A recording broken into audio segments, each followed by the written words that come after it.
ጤና ይስጥልን ክቡራን ተመልካቾቻችን በቅድሚያ ለሰዓት መዘግየት ይቅርታ እየጠየቅኩኝ የሰዓቱን የአማርኛ ቋንቋ ዜናዎች ሲቀርብ ያለው ዜናዎቹን እየመራው ነው ያያንቱ አመዳብራችሁ ቆይታ ማድረግ ይሆናል። በቅድሚያም ክልላዊ ዜናዎች የማህበረሰብ አቀፍ የጤና መድህን አገልግሎት ማህበረሰቡ ለሕክምና የሚያወጣውን ከፍተኛ ወጪ በማስቀረት የዜጎችን የኑሮ ጤና ለመቀነስ መሆኑን የሐረሪ ክልል ምክትል ርዕሰ መስተዳድር ወይዘሮ ሮዛ ኡመር ገለጹ። የሐረሪ ክልል የማህበረሰብ አቀፍ የጤና መድህን ቦርድ በ2017 በጀት ዓመት የእቅድ አፈጻጸም በ2018 እቅድና በቦርዱ ካሁን ቀደም በተሰጡ አቅጣጫዎች አፈጻጸም ላይ መክሯል። ናርዶስ ዳምጤ በዝርዝር ታቀርበዋለች።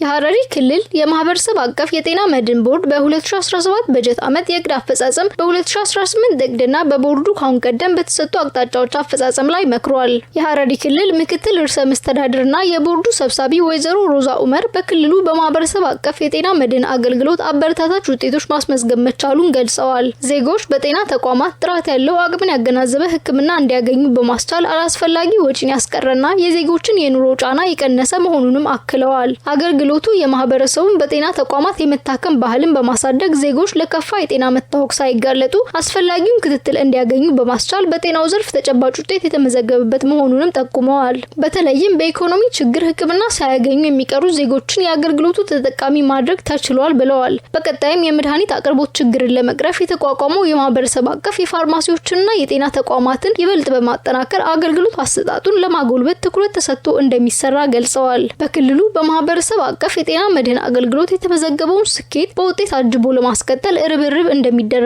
ምክትል ርዕሰ መስተዳድሯ ጠቁመዋል። የማህበረሰብ አቀፍ የጤና መድህን አገልግሎት የ2018 አባላት እድሳትና ምዝገባ ንቅናቄ ከታህሳስ 15 እስከ ጥር 30 እንደሚካሄድ በመድረኩ ላይ ተጠቁሟል። ገበያ ተኮር የሆኑ አጫጭር የሙያ ስልጠናዎችን በስፋት እያሰለጠነ መሆኑን የሐረሪ ክልል ቴክኒክና ሙያ ኤጀንሲ ገለጸ። ኤጀንሲው በዘርፉ በገጠር ወረዳዎችን ጭምር በየአካባቢያቸው የሚሰለጥኑበት እድልን ማመቻቸቱን ጠቁሟል። በተለይም ደሴ ተጨማሪ ያላት ከመደበኛ የሙያ ስልጠና ባሻገር ወቅቱን ያማከለና ገበያ ተኮር የሆኑ አጫጭር የሙያ ስልጠናዎችን እየሰጡ መሆኑን የሐረሪ ክልል ቴክኒክና ሙያ ኤጀንሲ ኃላፊ ወይዘሮ ኢማን መሐመድ ገልጸዋል። ኤጀንሲው በተለያዩ የሙያ ዘርፎች የንግድ ክህሎት፣ ምግብ ዝግጅት፣ ኮንስትራክሽንና የውጭ ሀገር የስራ ስምሪት ላይ ያሰለጠኑ እንደሚገኝ የገለጹት ወይዘሮ ኢማን በአሁኑ ወቅትም 379 ስልጠናቸውን አጠናቀው ሰርተፍኬታቸውን መውሰዳቸውን ጠቁመዋል። ይህ ስልጠና በአጭር ጊዜ የሙያ ባለቤት በማድረግ ወደ ገበያው እንዲቀላቀሉ ያስችላል ብለዋል። በአጭር ጊዜ ሙያውን ክህሎቱን ይጨብጣል። ከዛ ቀጥታ ወደ ገበያው ነው የሚገባው። እነዚህ አጫጭር ስልጠናዎች ገበያን ያማከሉ ናቸው። ምንድነው ገበያው የሚፈልገው? ለምሳሌ አሁን የአራተኛው ዙር የጀጎል ኮሪዶር ልማት እየተሰራ ነው ያለው። እዛ አካባቢ ወጣቱ ወይም ሙያው ምንድነው የሚያስፈልገው? ለምሳሌ በጥርብ ድንጋይ እያሰለጠነ ነው ያለ ነው። እዛ ጀጎል ለማልማት ጥርብ ድንጋይ እየተጠረበ ነው ያለው። ይህንን እንደ ምሳሌ ልንወስደው እንችላለን። ሌላኛው እንደ ምሳሌ መውሰድ የምንችለው በአጫጭር ጊዜ ገበያ ተኮር አጫጭር ስልጠና ላይ ግሪነሪ ጋር በተያያዘ አሁን ባለው አካሄድ ኮሪዶሮች ግሪነሪ ያላቸው የእግረኛ መንገድ አላቸው። በተመሳሳይ መልኩ እነዚህ ግሪነሪያው ላይ የሚሰሩ ወጣቶች በማህበር ተደራጅተው ቀጥታ ወደ ስራ የሚገቡበት የስራ እድል ከመፍጠር አኳያ እነዚህን እንደ ምሳሌ ልንጠቅሳቸው የምንችላቸው ናቸው። ስልጠናዎችን ከከተማ ባሻገር የገጠሩ ማህበረሰብን ተጠቃሚ ለማድረግ በሶስቱም ገጠር ወረዳዎች በአቅራቢያቸው የሚሰለጥኑበት እድል መመቻቸቱንም ወይዘሮ ኢማን ይገልጻሉ። የአጭር ጊዜ ሙያ ስልጠና ከጊዜ ወደ ጊዜ መሻሻሎች እንዳለ የጠቆሙት ኃላፊዋ በቀጣይ ተደራሽነቱንና ተጠቃሚነትን ለማስፋት ከተለያዩ ባለድርሻ ተቋማት ጋር በቅንጅት ለመስራት የጋራ እቅድ በመንደፍ ወደ ስራ መግባታቸውን ተናግረዋል። ስራ የገባ ነው ማለት ነው። ስለዚህ ይሄ አንድ ጥሩ መደላደልን ፈጥሯል። ጥሩ ኢንቫይሮንመንትን የጋራ እቅድ አለን። የጋራ እቅዳችንን አውጥተን በጋራ እየሰራን ነው ያለነው። ኮሚኒኬት በደንብ እናደርጋለን። የመገምገም ሁኔታዎችም አሉ። ችግሮች ሲፈጠሩን ያንን ኮሚኒኬት እያደረግን ከስር እየሄድንበት ያሉ አግባቦች አሉ። ኢንተርፕራይዝ ቢሮ አለ፣ ሰራተኛና ማህበራዊ ጉዳይ ቢሮ አለ። ከውጭ ሀገር ስራ ስምሪት ጋር በተያያዘ ራሱን የቻለ ስልጠናውን የሚሰጥ ሐረር ፖሊቴክኒክ ኮሌጅ አለ። ምንም እንኳን ስራችን ቢገኝም ሌሎች ተቋማትን በተመሳሳይ መልኩ ከስራ እድል ፈጠራ ጋራ በአግባቡ ተቀናይተን እየሰራን ነው ያለነውና ጥሩ ነገሮች አሉ። ዘንድሮ ስፔሻሊ ጥሩ ነገሮች አሉ። ያንን ግን እያጠናከርን የምንሄድበት አግባቦች አሉ። ወረድ ሲልም ከወረዳዎች ጋርም ኮሙኒኬት እያደረግን እየሰራን ነው ያለነው። የተወሰኑ ችግሮችንም በጋራ እየፈታን የምንሄድበት አግባቦች አሉ ማለት ነው። አጫጭር የገበያ ተኮር ስልጠና ላይ መንግስት ይህንን እድል ካመቻቸ አጋጣሚውን በመጠቀም ማንኛውም ሰው የሙያ ክህሎት ባለቤት ለመሆን ተመዝግቦ ስልጠና እንዲወስዱም ወይዘሮ ኢማን ጥሪ አቅርበዋል። የህብረት ስራ ማህበራት ተጠቃሚ ለማድረግ የብድር አገልግሎቶችን እያመቻቸ እንደሚገኝ የሐረሪ ክልል ህብረት ስራ ማህበራት ማደራጃና ማስፋፊያ ኤጀንሲ አስታወቀ።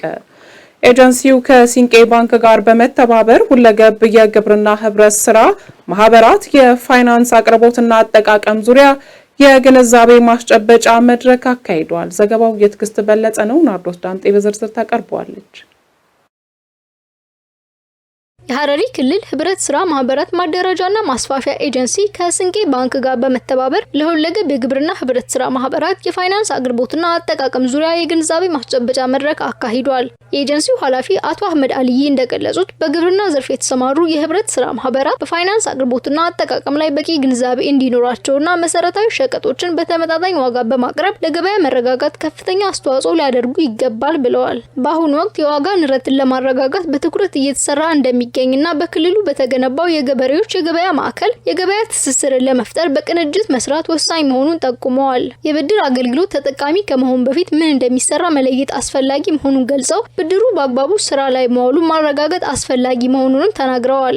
የሐረሪ ክልል ህብረት ስራ ማህበራት ማደራጃና ማስፋፊያ ኤጀንሲ የግብይት ዳይሬክቶሬት ዳይሬክተር አቶ ኡመር አሚን በበኩላቸው በክልሉ 16 ሁለገብ የግብርና ህብረት ስራ ማህበራትና አንድ ዩኒየን እንዳሉ ገልጸው የማህበራቱ መብዛት ለሸማቾቹ እፎይታ ከመፍጠር ባለፈ ተገቢ ያልሆነ የዋጋ ጭማሪ እንዳይኖር ለመከላከል ከፍተኛ ጥቅም ያለው መሆኑን ገልጸዋል። የግብርና ምርት የገበያ ማዕከል በአግባቡ እየተሰራበት መሆኑን ማረጋገጥ አስፈላጊ መሆኑን ጠቁመው የግብርና ምርቶችን በቀጥታ ወደ ገበያ በማቅረብ ገበያን በማረጋጋትና ፈጣን አገልግሎትን በመስጠት ረገድ ትልቅ ሚና እንደሚጫወቱም ተናግረዋል። የሲንቄ ባንክ የሐረር ቅርንጫፍ ምክትል ዳይሬክተር አቶ አልዩ ሳቡር እንደገለጹት ባንኩ ለአርሶ አደሩ ልዩ ትኩረት እየሰጠ መሆኑን ተናግረው በተለይም የማህበረሰቡን የፋይናንስ ፍላጎቶች ለመፍታት በቀዳሚነት እየሰራ ነው ብለዋል።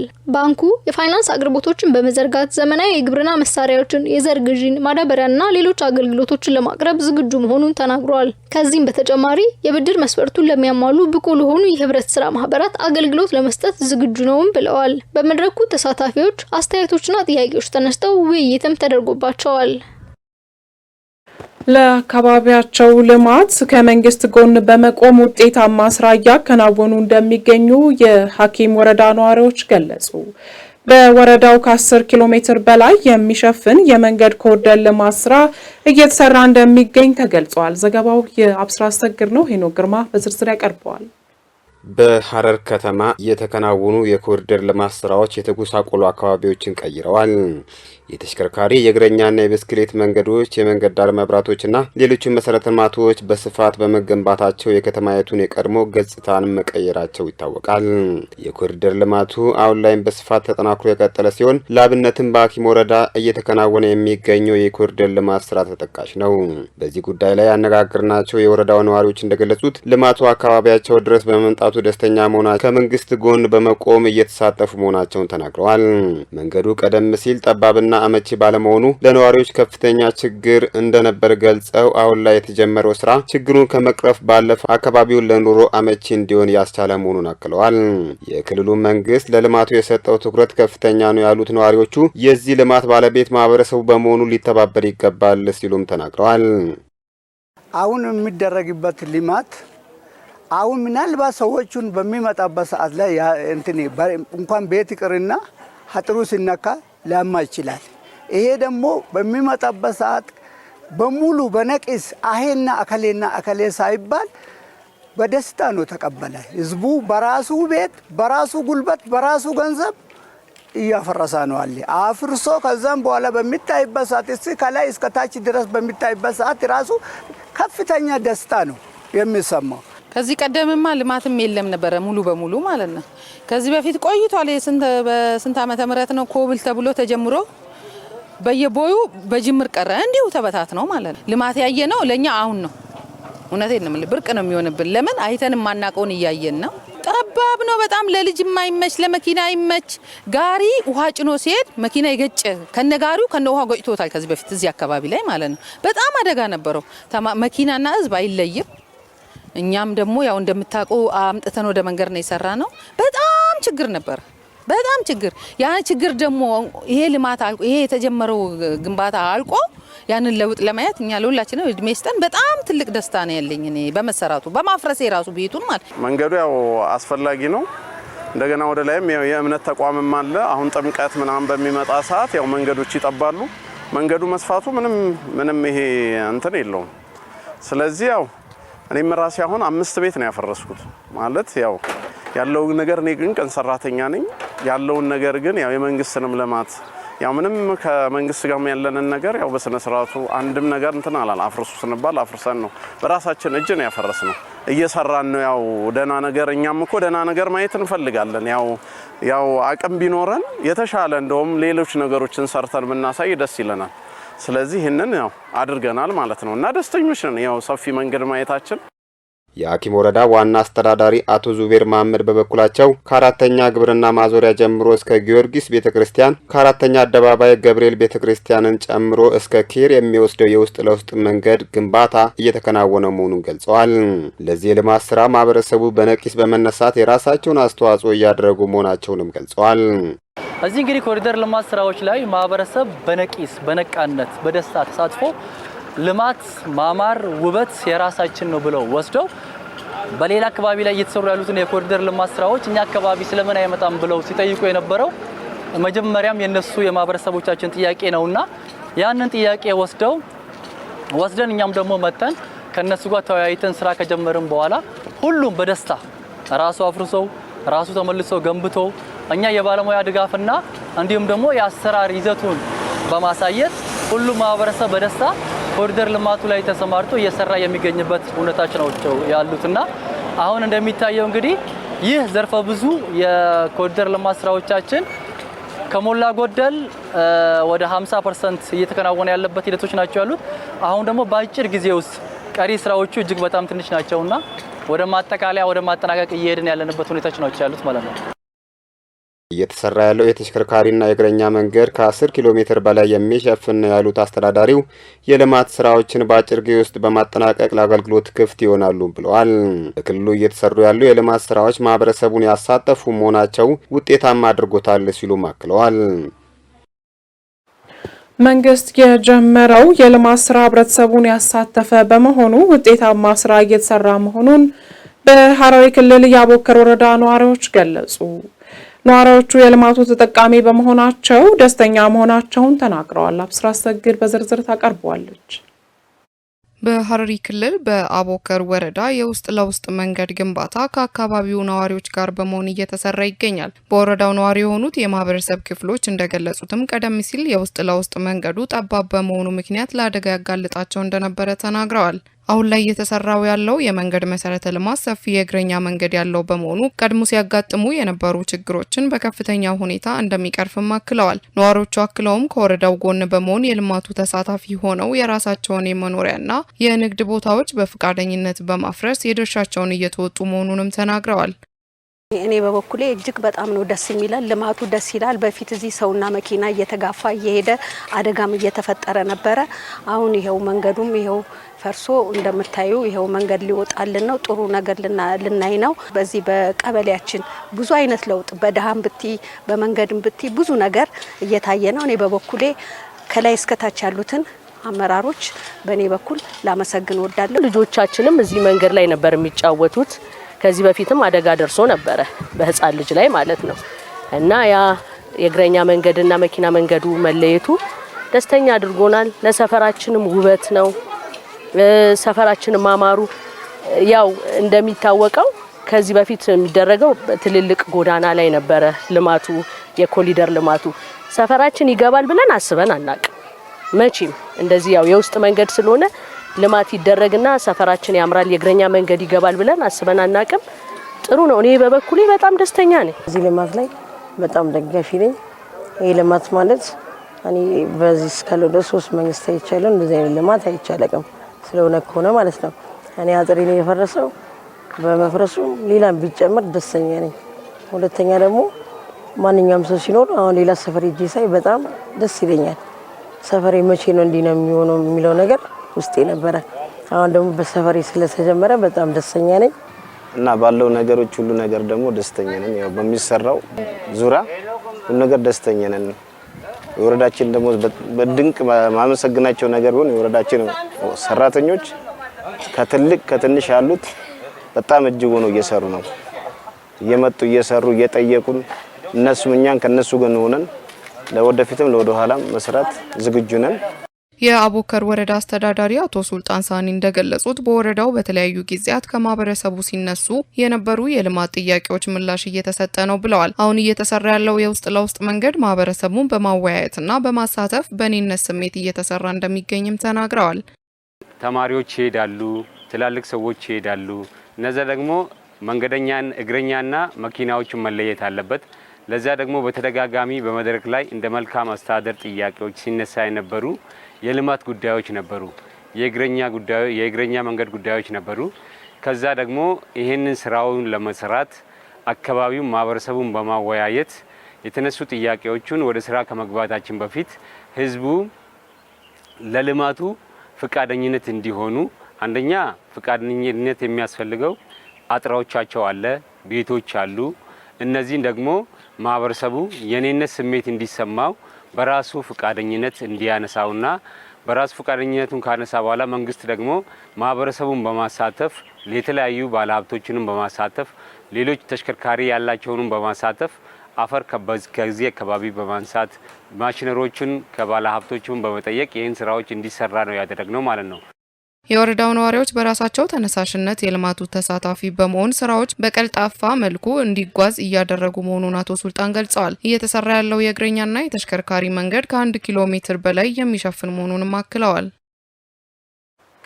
በሐረሪ ክልል በሶፊ ወረዳ በበጋ መስኖ ልማት ከ15000 ሄክታር በላይ መሬት በአትክልት እየለማ መሆኑን የወረዳው የግብርና ልማት ጽሕፈት ቤት አስታወቀ።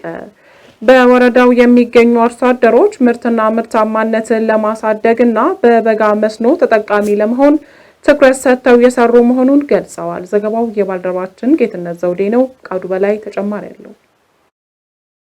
በሐረሪ ክልል በሶፊ ወረዳ የሚገኙ አርሶ አደሮች ምርትና ምርታማነትን ለማሳደግ ትኩረት ሰጥተው እየሰሩ መሆኑን ገልጸዋል። የበጋ መስኖ ልማት አርሶ አደሮች በዓመት 2 ጊዜ ወይም ከዚያ በላይ ማምረት የሚያስችል በመሆኑ አስፈላጊው ድጋፍና ክትትልም እየተደረገላቸው እንዳለም አርሶ አደሮቹ ተናግረዋል። የወረዳው አርሶ አደር አብዲ ሙመድ የኮሌጅ ትምህርቱን እንዳጠናቀቀ ተቀጥሮ መስራትን ሳይሆን የራሱን ስራ ፈጥሮ ለመስራት በመነሳሳት ግብርና ስራ ላይ በመሰማራት አሁን ላይ በበጋ መስኖ ልማት ሽንኩርት እያመረተ መሆኑን ጠቁመው እያለሙት ካለው አነስተኛ መሬት ከ300 ኩንታል በላይ ምርት ማግኘት እንደሚችል ተናግረዋል።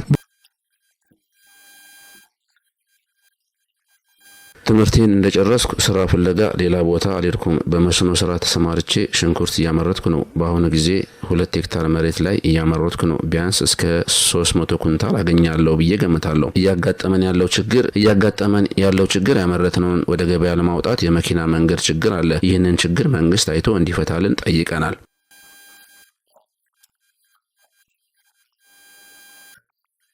በተመሳሳይ የበጋ መስኖ ልማት ተጠቃሚ የሆኑት ወይዘሮ ካዲያ አብዲ ቲማቲም፣ ሽንኩርት፣ ጥቅል ጎመንና ሌሎች አትክልቶችን እያመረቱ ተጠቃሚ የሆኑ እንደሚገኙም ገልጸዋል።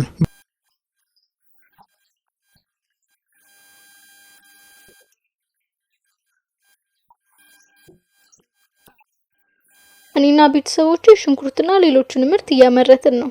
ባለፈው ዓመትም ለገበያ በማቅረብ ጥሩ ገቢ አግኝተናል። ዘንድሮም በበጋ ምርት ዓመት ከ2 በላይ እያመረትን ነው። በአካባቢው የሚታየውን የኤሌክትሪክ ኃይል እጥረት ለመቋቋም የክልሉ ግብርና ልማት ቢሮ በፀሐይ ኃይል የሚሰራ ማመንጫ ያቀረበላቸው መሆኑን ገልጸው የጉድጓድ ውሃ አውጥተው በአጭር ጊዜ የሚደርሱ አትክልቶች እያመረቱ መሆኑን አክለዋል። ባለፈው ዓመት በበጋ መስኖ ያመረቱት ምርት ከራሳቸው ባለፈ ለገበያ አቅርበው ተጠቃሚ መሆናቸውንም ገልጸዋል። ዘንድሮም የተሻለ ምርት ለማግኘት የግብርና ባለሙያ ምክር ተግባራዊ እያደረጉ መሆኑንም ተናግረዋል።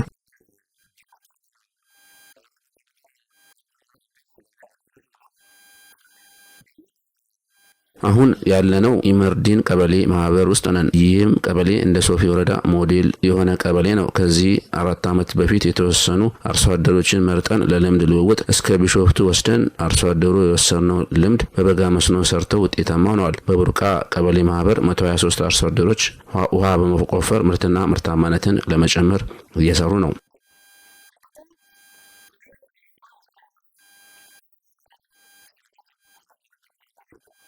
በወረዳው የግብርና ባለሙያ የሆኑት አቶ ታጁዲን መሐመድ በበጋ መስኖ ልማትና አርሶ አደሩን ተጠቃሚ ለማድረግ ምርጥ ዘሮችና ማዳበሪያ ለአርሶ አደሩ በሰዓቱ በማከፋፈል ድጋፍ እያደረጉ መሆኑን ገልጸዋል። ሀገራችን የምግብ ሉዓላዊነትን ለማረጋገጥ እያደረገች ያለችውን ጥረት ለማሳካት አርሶ አደሮች ጠንክረው መስራት እንዳለባቸውም መልእክታቸውን አስተላልፈዋል።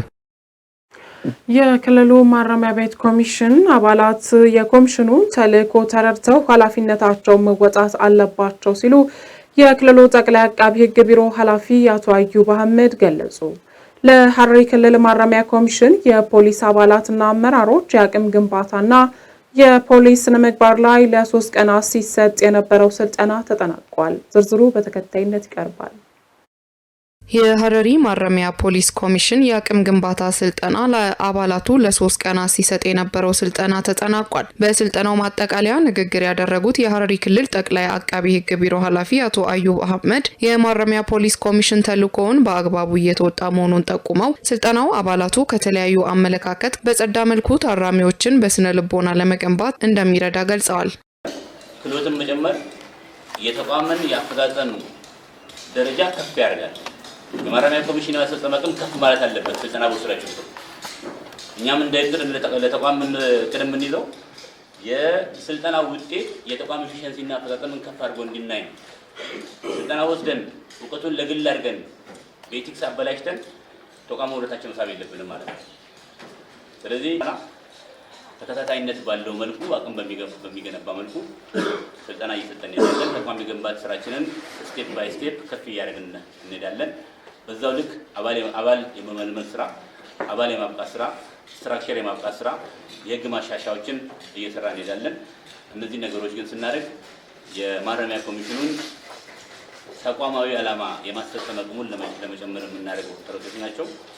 ሁላችሁም በነበራችሁ 3 ቀን ስልጠና ኢቲክሳችሁን ጠብቃችሁ ሞራሊ ስልጠና መውሰዳችሁን እጅግ አድርጌ አመሰግናችኋለሁ። አመራሮቻችሁን በዚህ ልክ መሄዳቸውን ማመስገን እፈልጋለሁ። አባላቱ ባገኙት ግንዛቤ ታራሚዎች በነጻነትና በፍትሃዊነት የማገልገልና የሚሰጡ አገልግሎቶችን የማጠናከር ኃላፊነት እንዳለባቸውም አክለዋል። መሰል ስልጠና በቀጣይነት ተጠናክሮ የሚቀጥል መሆኑን አቶ አዩብ አህመድ ገልጸዋል። የሐረሪ ማረሚያ ፖሊስ ኮሚሽን ኮሚሽነር አቶ አድናን አህመድ በበኩላቸው አባላቱ በአገልግሎት አሰጣጥ ረገድ ያነሷቸውን ችግሮች ከዚህ በኋላ መፈታት አለባቸው ብለዋል። ታራሚዎች በስነ ምግባርና በአመለካከት የዳበሩ እንዲሆኑ በትኩረት መስራት ይጠበቃልን ብለዋል። አንዱና ዋነኛው ህግ ታራሚዎቻችን ነገ ተደጋጋሚ ወንጀል እንዳይፈጽሙ የበለጠ ግን የናንተ ተሳትፎና ተነሳሽነት ይሄን ተቋም በመለወጥ ሂደትም ተወዳዳሪ ከማድረግ ሂደትም የእያንዳንዳችሁ የማይተካ ሚና እንዳለው እሙን ነው። ይሄንኑ እንድትወጡ ጥሬን አቀርባለሁ። የማረሚያ ተቋም ምክትል ኮሚሽነር ሙራድ አብዱላሂ የአቅም ግንባታና የስነ ምግባር ስልጠናው የተዘጋጀው በተጨባጭ መረጃ ላይ በመመስረት መሆኑን ጠቁመው ይህም በሚሰጡት አገልግሎቶች ውስጥ ያሉትን ክፍተቶች ለመለየት ያግዛል ብለዋል።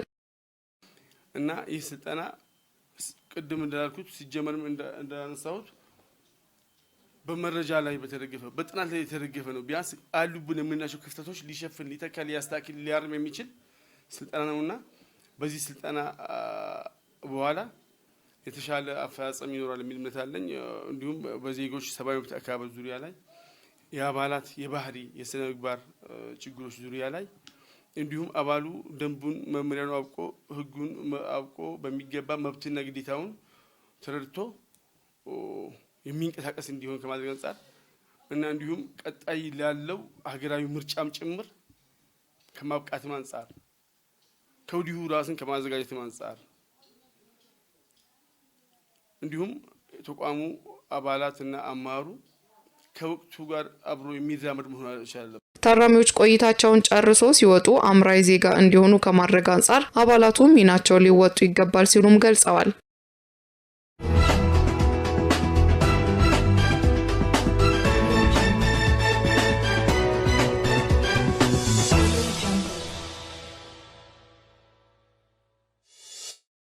ክቡራን ተመልካቾቻችን ከሐረሪ ቲቪ ዜናዎቻችን ወደ እናንተ መድረሳቸውን እንደቀጠሉ ናቸው። ወደ ሀገር አቀፍ ዘገባዎች ስናልፍ በግብርናው ዘርፍ ያለውን የፋይናንስ አቅርቦት ችግር ለመቅረፍ በትኩረት እየተሰራ ነው አሉ የግብርና ሚኒስትር ዴኤታ ዶክተር መለሰ መኮንን።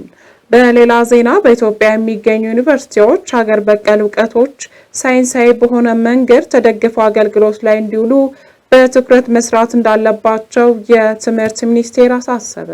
እነዚህንና መሰል ሀገር አቀፍ ዘገባዎችን ሌንሽ መልስ በተከታይነት ታቀርባለች። በግብርና ዘርፍ ያለውን የፋይናንስ አቅርቦት ችግር ለመቅረፍ በትኩረት እየተሰራ ነው ሲሉ የግብርና ሚኒስትር ዴኤታ ዶክተር መለስ መኮንን ገልጸዋል። ሚኒስትር ዴኤታው ለፋና ዲጂታል እንዳሉት ግብርና በኢትዮጵያ ለአብዛኛው ሕዝብ የህይወት መሰረት በመሆኑ ከፍተኛ ኢንቨስትመንት የሚፈልግ ዘርፍ ነው። ይሁን እንጂ በዘርፉ ለሚንቀሳቀሱ አነስተኛ አርሶ አደሮችና ባለሀብቶች የሚቀርበው የግብርና ፋይናንስ እጅግ አነስተኛ መሆኑን ነው የተናገሩት። ለችግሩ እልባት ለመስጠትም ለዘርፉ የሚቀርበውን ብድር ከማሳደግ ባለፈ በኢንሹራንስ እንዲደገፍ በትኩረት እየተሰራ እንደሚገኝ አስረድተዋል። ኢንሹራንስና የብድር አቅርቦት ተቀናጅተው መስራት ከቻሉ በሁሉም ዘርፍ አመርቂ ውጤት ማምጣት እንደሚቻል አመልክተዋል። ስለሆነም ባንኮችን ጨምሮ ሁሉም የፋይናንስ ተቋማት ለአርሶ አደሩና በዘርፉ ለተሰማሩ ባለሀብቶች ብድር እንዲያቀርቡ የሚያስገድድ ብሔራዊ የግብርና ፋይናንስ አቅርቦት ፍኖተ ካርታ መዘጋጀቱን አብራርተዋል። ፍኖተ ካርታው ባንኮች ከዚህ በፊት ለግብርና ይሰጡት የነበረውን ብድር በማሳደግ የዘርፉን ምርታማነት ማጠናከር ያስችላል ነው ያሉት።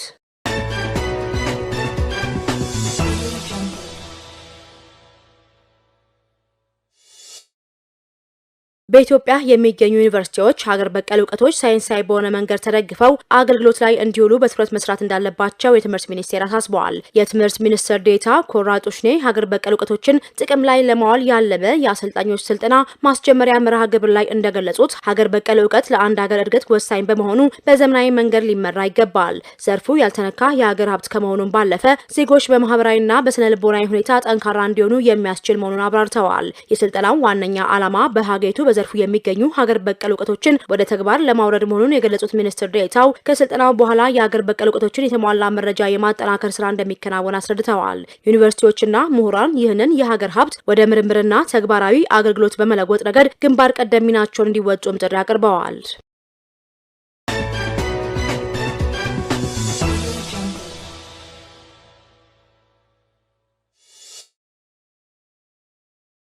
ከጥር 23 ጀምሮ ለአንድ ጊዜ አገልግሎት ብቻ የሚውሉ ስስ የፕላስቲክ ከረጢቶችን የሚጠቀሙ የሚያመርቱና ወደ ሀገር ውስጥ የሚያስገቡ አካላትን መቅጣት ሊጀምር መሆኑን የአካባቢ ጥበቃ ባለስልጣን አስታወቀ። ለአንድ ጊዜ አገልግሎት ብቻ የሚውሉ የፕላስቲክ ምርቶችን ማምረት ወደ ሀገር ውስጥ ማስገባትና ይዞ መገኘት የሚከለክለው አዋጅ ከሐምሌ 23 ቀን 2017 ዓ.ም ጀምሮ የጸደቀ ቢሆንም ባለስልጣኑ የ6 ወራት የሽግግር ጊዜ ሰጥቶት ቆይቷል። የአካባቢ ጥበቃ ባለስልጣን የደረቅ ቆሻሻ አያያዝና አወጋገድ ዴስክ ኃላፊ ዋሲሁን አለሙ ለጋዜጣ ፕላስ እንደገለጹት አዋጁ እንደወጣ የወረቀትና ሌሎች አማራጭ ከረጢቶች ወደ ገበያ በመምጣታቸውና የፕላስቲክ ስርጭት ቀንሶ የነበረ ቢሆንም አሁን ላይ ግን በድጋሚ በገበያ ውስጥ እየታዩ ይገኛሉ። የወረቀትና ሌሎች የከረጢት አይነቶችን ማምረት የሚፈልጉ አካላትን ወደ ገበያ ለማስገባት ማሽኖችን ከቀረጥ ነፃ እንዲያስገቡና የብድር አቅርቦት እንዲያገኙ ከሚመለከታቸው ተቋማት ጋር በቅንጅት እየተሰራ መሆኑን ኃላፊው ጠቁመዋል።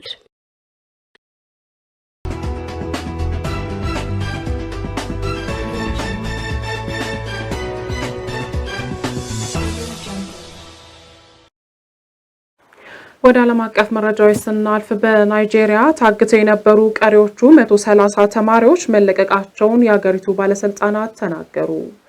ከ250 በላይ ህጻናትና ሰራተኞች ሴንት ሜሪስ ካቶሊክ ከተባለው ትምህርት ቤት የተወሰዱት ከአንድ ወር በፊት በህዳር 12 2018 ዓ.ም ነበር። ዘገባው የቢቢሲ ነው። ምስጋና ኃይሉ በተከታይነት ያቀርበዋል።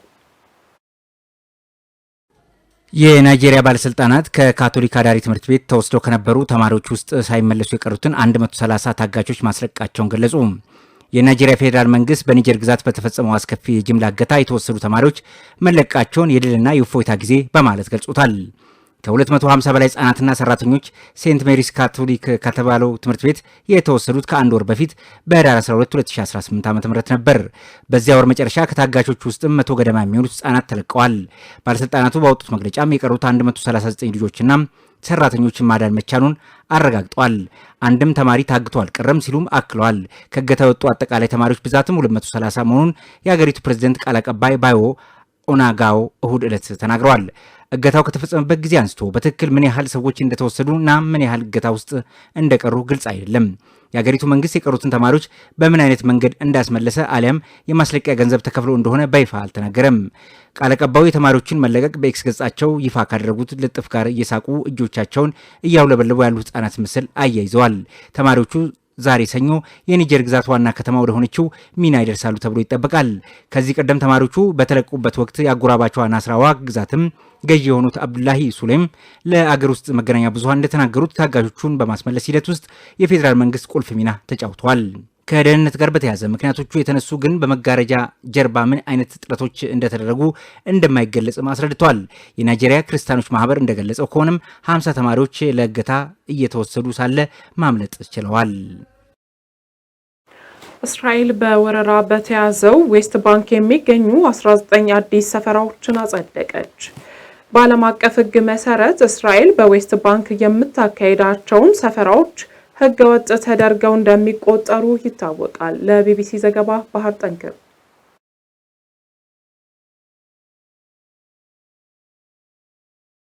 እስራኤል በወረራ በተያዙ ዌስት ባንክ የሚገኙ 19 አዳዲስ ሰፈራዎችን አጸደቀች። በወረራ በተያዘው ዌስት ባንክ የሚደረጉ ሰፈራዎች ይበልጥ ለማስፋፋት እየሰራ ያለው የእስራኤል መንግስት በግዛቱ ለተገነቡ 19 አዳዲስ ሰፈራዎች እውቅና ሰጥቷል። እስራኤል መከላከያ ሚኒስቴር እስራኤል ካትስ ጋር በመሆን ይህንን እቅድ ለአገሪቱ የደህንነት ምክር ቤት ያቀረበ ቀኝ አክራሪ የፋይናንስ ሚኒስትር ቤዛሌል ስሞትሪ ናቸው። ሚኒስትሩ ውሳኔው የሀገር ፍልስጤም ምስረታን ለማገድ የተላለፈ እንደሆነም ተናግሯል። በዓለም አቀፍ ህግ መሰረት እስራኤል በዌስት ባንክ የምታካሄዳቸው ሰፈራዎች ህገወጥ ተደርገው ይቆጠራሉ። ሳዑዲ አረቢያ እርምጃውን ተቃውማለች። የተባበሩት መንግስታት ዋና ጸሐፊ አንቶኒዮ ጉተሬስ ደግሞ የእስራኤል እረፍት አልባ ሰፈራ የማስፋፋት እርምጃ ውጥረትን የሚያቀጣጥል፣ ፍልስጤማውያን መሬቱን እንዳያገኙ የሚያግድ እንዲሁም የሉዓላዊነት የሀገረ ፍልስጤም እውን መሆን አደጋ ላይ የሚጥል እንደሆነ አስጠንቅቋል። መስከረም 2016 ዓ.ም በጋዛ ጦርነት ከተጀመረበት አንስቶ በዌስት ባንክ የሚፈጸም ጥቃት በከፍተኛ መጠን ጨምሯል። የሰፈራ መስፋፋቱ የእስራኤል ወረራ የሚያጠናክርና የሁለት ሀገር መፍትሄ እውን መሆን ያቀጭጫል የሚል ስጋት አለ። የሁለት ሀገር መፍትሄም የሚለው ሐሳብ ዌስት ባንክና የጋዛ ሰርጥን የያዘች እንዲሁም ምስራቅ ኢየሩሳሌም ዋና ከተማ ያደረገችው ፍልስጤም እንደ ሀገር የምትመሰረትበት እቅድ የሚያመላክት ነው። የቅርብ በአውሮፓውያኑ 1967 ከተካሄደው የአረብ እስራኤል ጦርነት በፊት በነበረው የድንበር መስመር ላይ የተመሰረተ ነው። የአሁኑ የእስራኤል መንግስት በ2022 ወደ ስልጣን ከመጣበት ጊዜ አንስቶ የሚጸድቁ ሰፈራዎች ብዛት በከፍተኛ መጠን ጨምሯል። ከዚህ ቀደም ፍቃድ ሳያገኙ የተመሰረቱ ሰፈራዎችንም የማጽደቅ ሂደት አስጀምሯል። በቅርቡ የተሰጠው ውሳኔም ባለፉት 3 ዓመታት ብቻ የጸደቁ ሰፈራዎች ብዛት 69 እንደደረሰ የፋይናንስ ሚኒስተሩ ስሞትሪች ተናግሯል። የደህንነት ምክር ቤቱ ይህንን ውሳኔ ያስተላለፈው የተባበሩት መንግስታት የእስራኤል ሰፈራዎች ከአውሮፓውያኑ 2017 ወዲህ ባልታየ መጠን መጨመራቸውን ከተናገሩ ከቀናት በኋላ ነው። እስራኤል ባለፉት 10 ዓመታት ባልታየ ሁኔታም ሰኔ ላይ በወረራ በተያዘው ዌስት ባንክ የሚገኙ 22 አዳዲስ ሰፈራዎችን አስጠቃለች። ክቡራን ተመልካቾቻችን ከሐረሪ ቲቪ ለሰዓቱ የነበሩን የአማርኛ ቋንቋ ዜናዎቻችን የተከታተላችሁትን ይመስል ነበር። ከቀሪ የሐረሪ ቲቪ መሰናዶች ጋር መልካም ቆይታ